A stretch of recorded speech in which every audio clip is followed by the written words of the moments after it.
تو پچھلے سال سے اگر کمپیئر کر لیں تو وہ $1,751 تھی، اب وہ $1,901۔ یہاں سے یہ جی ڈی پی زیادہ بتا رہے ہیں، میں ان کی توجہ اس طرف بھی مبذول کرانا چاہتا ہوں۔ اکانومی کی مجھے پوری سمجھ ہے، آپ نے جو کووڈ میں بیس لائن نیچے کی تھی اس کا بھی ذکر کر لیں، جس کی وجہ سے آپ کی اکنامک گروتھ بڑی تھی۔ تو یہ بیس لائن کو ہم نے نہیں چھیڑا، بیس لائن آپ نے لوور کر کے اپنی گروتھ زیادہ دکھائی تھی، ہم نے یہ کام نہیں کیا ہے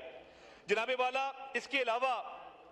انفلیشن کا اگر ذکر کریں، مہنگائی کی شرح اگر یہ سنبھالا اکانومی کو نہ دیا ہوتا اور دن رات ایفرٹ نہ کی ہوتی میاں شہباز شریف صاحب نے، ان کی ٹیم نے، تو کیا یہ سنگل ڈیجٹ کے اندر آ سکتی تھی؟ کیا مہنگائی جو 38% کے اوپر تھی اگر وہیں رہتی تو آج ملک میں کیا حالات ہوتے؟ انٹرسٹ ریٹ اگر رہتا 22% کے اوپر ہی اور 11% کے اوپر نہ آتا تو ملک کے اندر کیا حالات ہوتے؟ اور جناب والا جو فورن ایکسچینج ریزروز ہیں، آج اگر آپ فورن ایکسچینج ریزروز کو دیکھیں تو ہمارے پاس 2.25 مہینے کا امپورٹ کور موجود ہے، اور ریمیٹنسز جو ہیں انہوں نے تمام پچھلے ریکارڈ توڑے ہیں۔ جو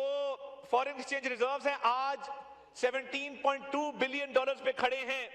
جب یہ چھوڑ کے گئے تھے تو یہ $9 بلین کے اوپر کھڑے تھے۔ جناب والا ریمیٹنسز آج $33.9 ارب کے اوپر ہیں، ایئر آن ایئر 9% کا انکریز ہے، جو کہ ہائیسٹ ایور انکریز جو ریکارڈ ہوا ہے۔ آج آپ اپنی آئی ٹی ایکسپورٹس کو دیکھ لیں، $3.8 بلین کی آئی ٹی ایکسپورٹس ہے، جس میں فری لانسرز کا $995 ملین کی کنٹریبیوشن ہے۔ آپ لارج سکیل مینوفیکچرنگ کو دیکھ لیں، آپ کا فزیکل ڈیفیسٹ جو ہائیسٹ تھا 2022 میں 8% کے اوپر، it is now 0.7% of G D P. جناب والا، یہ جو overall macroeconomic stability آئی ہے، یہ اوور نائٹ نہیں آئی۔ جب ڈیفالٹ کے دہانے پہ تھے تب تو یہاں سے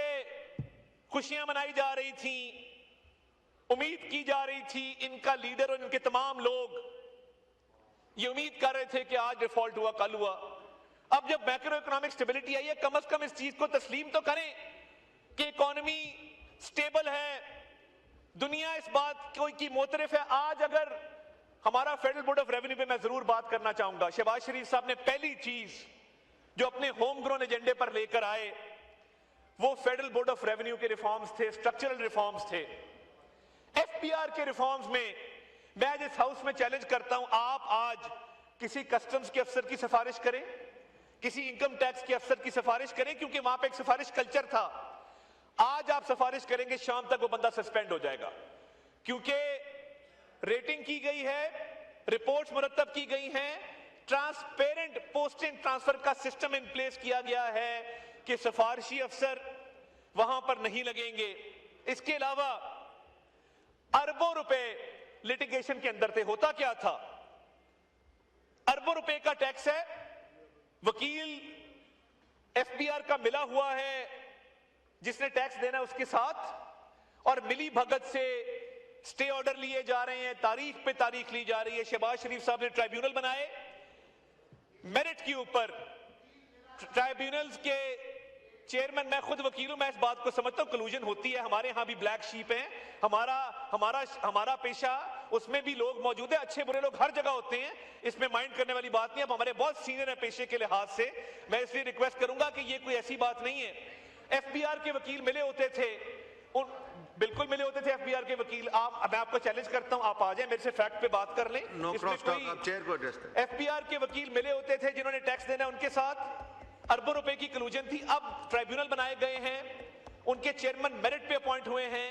وکیلوں کو میرٹ پہ لیا گیا ہے اور اربوں روپیہ ریکور کیا گیا۔ اور اس کے ساتھ ساتھ چند انڈسٹریز جن کا ونڈ فال ٹیکس تھا، جس میں شوگر ہے، ٹوبیکو ہے، سیمنٹ ہے، بیوریجز ہیں، ان انڈسٹریز کو کوئی پوچھتا ہی نہیں تھا کہ جتنا مرضی منافع کماؤ۔ مشتاق صاحب، صرف شوگر انڈسٹری سے 60 ارب روپیہ ریکور کیا گیا ہے ٹیکس کی مد میں۔ یہ جو گنجائش پیدا کی گئی ہے تنخواہ دار طبقے کے لیے، محروم طبقات کے لیے، یہ جو شہباز شریف صاحب کی اسپیشل ایفرٹ تھی، جس کے ذریعے ان انڈسٹریز میں ٹیکنالوجی بیسڈ مانیٹرنگ سسٹم لگائے گئے، مانیٹرنگ کو افیکٹو کیا گیا، ایماندار لوگ لگائے گئے، 60 ارب روپیہ صرف شوگر انڈسٹری سے ریکور ہوا ہے۔ اس کے علاوہ پچھلے سال جو شہباز شریف صاحب کی ڈائریکٹ سپرویژن میں پوری فائنانس کی ٹیم، ایف بی آر کی ٹیم نے محنت کی، اورنگزیب صاحب ان کی پوری ٹیم اس میں بہت ایکٹیو رہی، چیئرمین ایف بی آر بڑے ایکٹیو رہے، انفورسمنٹ میجرز کی مد میں 800 ارب روپیہ کلیکٹ کیا گیا ہے، جس سے یہ گنجائش پیدا ہوئی ہے۔ کیا اس سے پہلے ان کے پاس بھی حکومت تھی، یہ تب لگے ہوئے تھے سیاسی بیانیاں بنانے؟ میں ان کو یاد دلانا چاہتا ہوں کہ یہ کام آپ بھی کر سکتے تھے۔ یہ جو 800 ارب روپیہ اکٹھا ہوا ہے، یہ ول ٹو ڈو سے ہوا ہے، یہ ڈٹرمنیشن سے ہوا ہے، یہ شہباز شریف صاحب کی ایک ایفرٹ ہے اس ملک کے لیے، جس کے تحت یہ انفورسمنٹ ہوئی۔ اور اس کے ساتھ ساتھ آپ آج پورٹ پہ چلے جائیں، پہلے پورٹ کے اوپر کسٹم کلیئرنس میں کئی دن لگتے تھے، کئی ہفتے، کئی مہینے لگتے تھے، وہاں بھی کرپشن واز ریمپنٹ۔ اب فیس لیس اپریزل سسٹم وہاں پہ انسٹال کیا گیا، اور ایف بی آر یہ سسٹم پورے ملک کے اندر لے کے جا رہا ہے، جہاں پہ ٹیکس دینے والے کا ٹیکس کلیکٹ کرنے والے سے آمنا سامنا نہیں ہوگا، وہ آئی ٹی بیس سسٹم کے تحت فیس لیس سسٹم ہوگا، ماسکنگ ہوگی، تاکہ کسی قسم کی وہاں پہ لیکیج نہ ہو سکے۔ یہ جو ایف بی آر کے ریفارمز کیے گئے، جس کے تحت اتنا بڑا ریلیف قوم کو دیا گیا ہے، اس کا امپیکٹ ایک شہری تک جائے گا، اس کا امپیکٹ ان لوگوں تک جائے گا جو ٹیکس ادا کرتے تھے مگر ٹیکس نہ ادا کرنے والے کا بھی بوجھ اٹھاتے تھے۔ آج اس ملک میں ایک منصفانہ سسٹم لگا دیا گیا ہے کہ ٹیکس نہ دینے والے کا بوجھ ٹیکس دینے والا اب نہیں اٹھائے گا۔ اور میں یہ سب سے بڑی تکلیف دہ بات تھی کہ جو ٹیکس نہیں دیتا، ٹیکس دینے والا اس کا بوجھ اٹھاتا ہے۔ اور میں یہاں پہ بلال کیانی صاحب کو پرائیویٹ سیکٹر صاحب نے ٹاسک کیا ریٹیلرز کے حوالے سے، 36 لاکھ ریٹیلر ٹیکس نیٹ سے باہر تھا اس ملک کا، اور ان کے ساتھ ان کی اپنی ڈیمانڈ کے اوپر ان کی اپنی یہ ریکویسٹ تھی کہ ہمیں کسی نہ کسی صورت میں ٹیکس نیٹ کے اندر لے کے آئیں اور اس کا کوئی شفاف سسٹم بن جائے۔ مجھے آپ کو یہ بتاتے ہوئے خوشی ہو رہی ہے کہ جہاں پہ ایف بی آر کے ریفارمز کیے ہیں، اچھے افسر لگائے ہیں، ٹرانسپیرنسی آئی ہے، ڈیجیٹلائزیشن ہوئی ہے، اور شہباز شریف صاحب نے شروع میں ہی free of cost Melinda Gates foundation نے ایف بی آر کی ڈیجیٹلائزیشن کو فنڈ کیا۔ یہ کاوش ہوتی ہے کہ آپ جہاں جاتے ہیں ان سے بات کرتے ہیں کہ پاکستان کی بہتری کے لیے آؤ، پاکستان میں سسٹمز لگاؤ، اینڈ سیم گوز فار ابھی چائنا گئے، علی بابا کے ساتھ موقع پہ ڈیل کی، وہ پوری دنیا نے دیکھی کہ علی بابا کا چیئرمین یہ کہنے پہ مجبور ہو گیا کہ ہم نے آج شہباز سپیڈ دیکھی ہے کہ موقع پہ اگریمنٹ سائن ہوا ہے اور ہم پاکستان میں انویسٹمنٹ کریں گے۔ تو یہ جو میں ریٹیلرز کی بات کر رہا تھا کہ 36 لاکھ ریٹیلر وہ اس اسکیم کے تحت ٹیکس نیٹ کے اندر آیا جو پہلے ٹیکس نیٹ سے باہر تھا، اور ان کے لیے بھی ایک منصفانہ سسٹم بنایا گیا ہے فکس ٹیکس کا، کہ وہ ٹیکس کی ایک رقم ادا کریں گے، ان کو ایک سرٹیفکیٹ ملے گا جو اپنی دکان کے باہر لگائیں گے۔ اور دیکھیے یہ بجٹ جس میں تنخواہ دار کو ریلیف ملا، جس میں غریب آدمی کے لیے کوئی ٹیکس نہیں ہے، جو میں نے جیسے کہا کہ 50,000 سے نیچے جو تنخواہ لے رہا ہے کوئی ٹیکس نہیں ہے، 50,000 سے لاکھ روپے والا جو لے رہا ہے 1% ٹیکس ہے، اس کے اوپر تمام سلیبز کو ریلیف دیا گیا ہے۔ مڈل کلاس کا بہت بڑا گلہ تھا کہ جی ہم 5 مرلے کا گھر 10 مرلے کا گھر بیچتے ہیں یا 5 مرلے 10 مرلے کا پلاٹ لیتے ہیں تو ہمیں ٹیکس دینا پڑتا ہے۔ ہاؤسنگ اور ڈیولپمنٹ سیکٹر کو اس بجٹ کے اندر وزیر اعظم نے خصوصی ریلیف دیا ہے کہ اب جو مڈل کلاس اپنی چھوٹی لینڈ ہولڈنگ کی سیل پرچیز کرتی تھی ان کا ٹیکس بھی جو ہے وہ ریڈیوس کیا گیا ہے تاکہ ہاؤسنگ سیکٹر کو مزید تقویت ملے۔ اور جناب والا یہ جو ہاؤسنگ اور ڈیولپمنٹ سیکٹر کو وزیر اعظم کی خصوصی کاوش کے تحت جو ریلیف دیا گیا ہے یہ صرف ہاؤسنگ سیکٹر کو نہیں ملے گا، ہاؤسنگ سیکٹر کو 12 انڈسٹریز ہیں جو فیڈ کرتی ہیں، اس میں سیمنٹ جاتا ہے، اس میں سریا جاتا ہے، اس میں فٹنگز جاتی ہیں، اس میں مختلف انڈسٹریز کا حصہ ہوتا ہے۔ اور جو اپنا گھر سکیم انٹروڈیوس کی گئی ہے جس میں محروم طبقات کو لون ملے گا 1 کروڑ تک، جس کے لیے 90 ارب روپیہ ڈسپرس کر دیا گیا ہے، 11 ارب روپیہ آلریڈی لگ چکا ہے، اس سال بھی اس کی پروویژن رکھی گئی ہے۔ تو آپ دیکھیں گے کہ ہاؤسنگ اور ڈیولپمنٹ سیکٹر میں جو ایک سرج آئے گا اس سے پورے ملک کے اندر روزگار کے مواقع بھی پیدا ہوں گے, لوگوں کو سستا گھر بھی ملے گا. اور ہم نے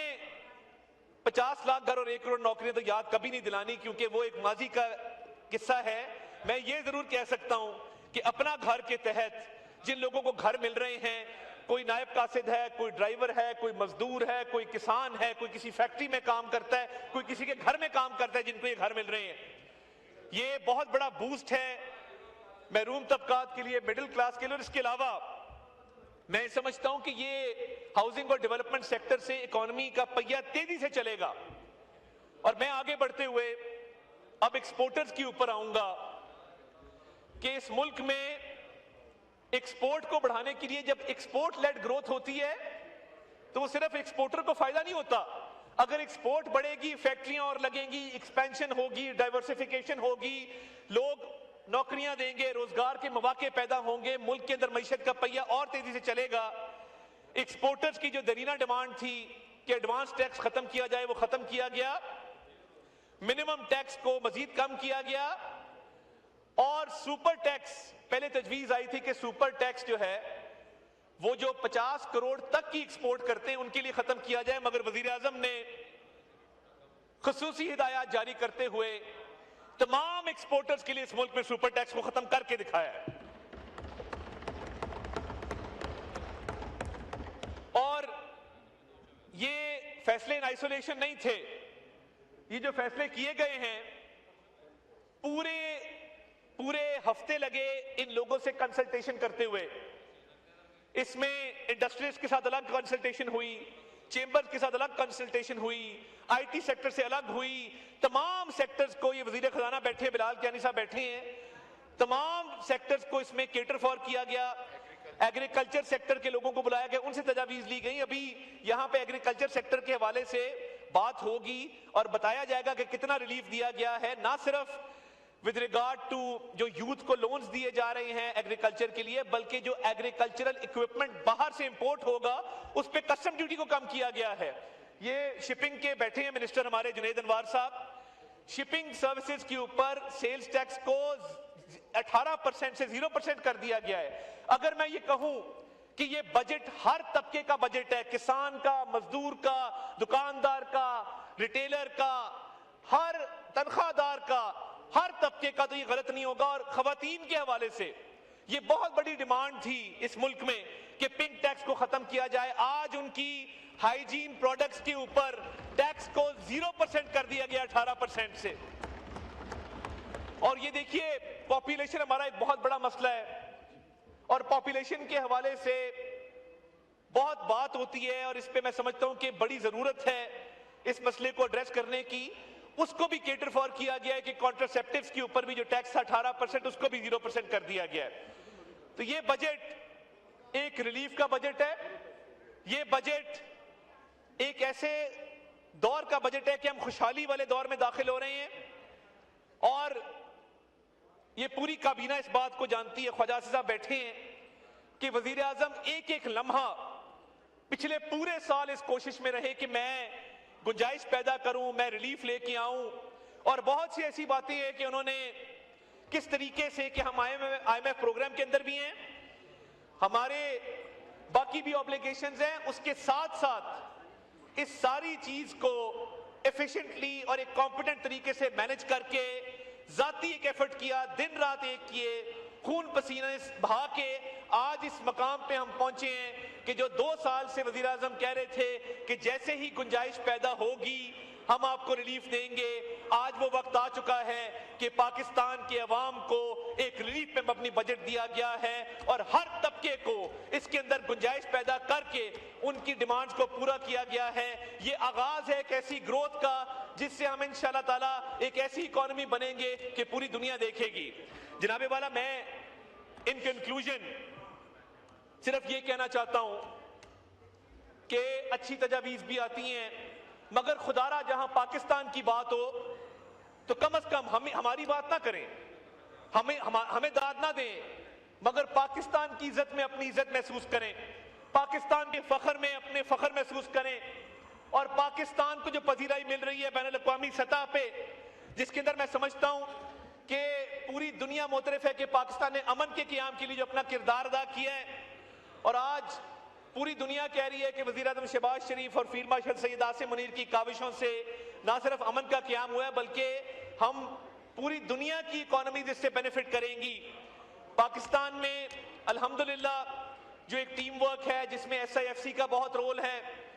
اور وزیر اعظم شہباز شریف ان کی پوری ٹیم اور ساتھ فیلڈ مارشل سید عاصم منیر ان کی پوری ٹیم، وہ خارجہ محاذ ہو، وہ اکانومی کا محاذ ہو، آج پاکستان وہ پاکستان ہے کہ ہم فخر سے کہہ سکتے ہیں کہ آج سب پاسپورٹ کی بھی عزت ہے، اور آج معیشت بھی جو ہے وہ ترقی کی شارہ پر گامزن ہے الحمدللہ۔ میں صرف اپنی بات اس بات پہ ختم کروں گا، پروین شاکر کے یہ اشعار ہیں کہ بخت سے کوئی شکایت ہے نہ افلاک سے ہے، بخت سے کوئی شکایت ہے نہ افلاک سے ہے، یہی کیا کم ہے کہ نسبت مجھے اس خاک سے ہے، اور بزم انجم میں قبا خاک کی اوڑی میں نے، اور میری ساری فضیلت اسی پوشاک سے ہے۔ پاکستان زندہ باد۔ شکریہ۔ آنریبل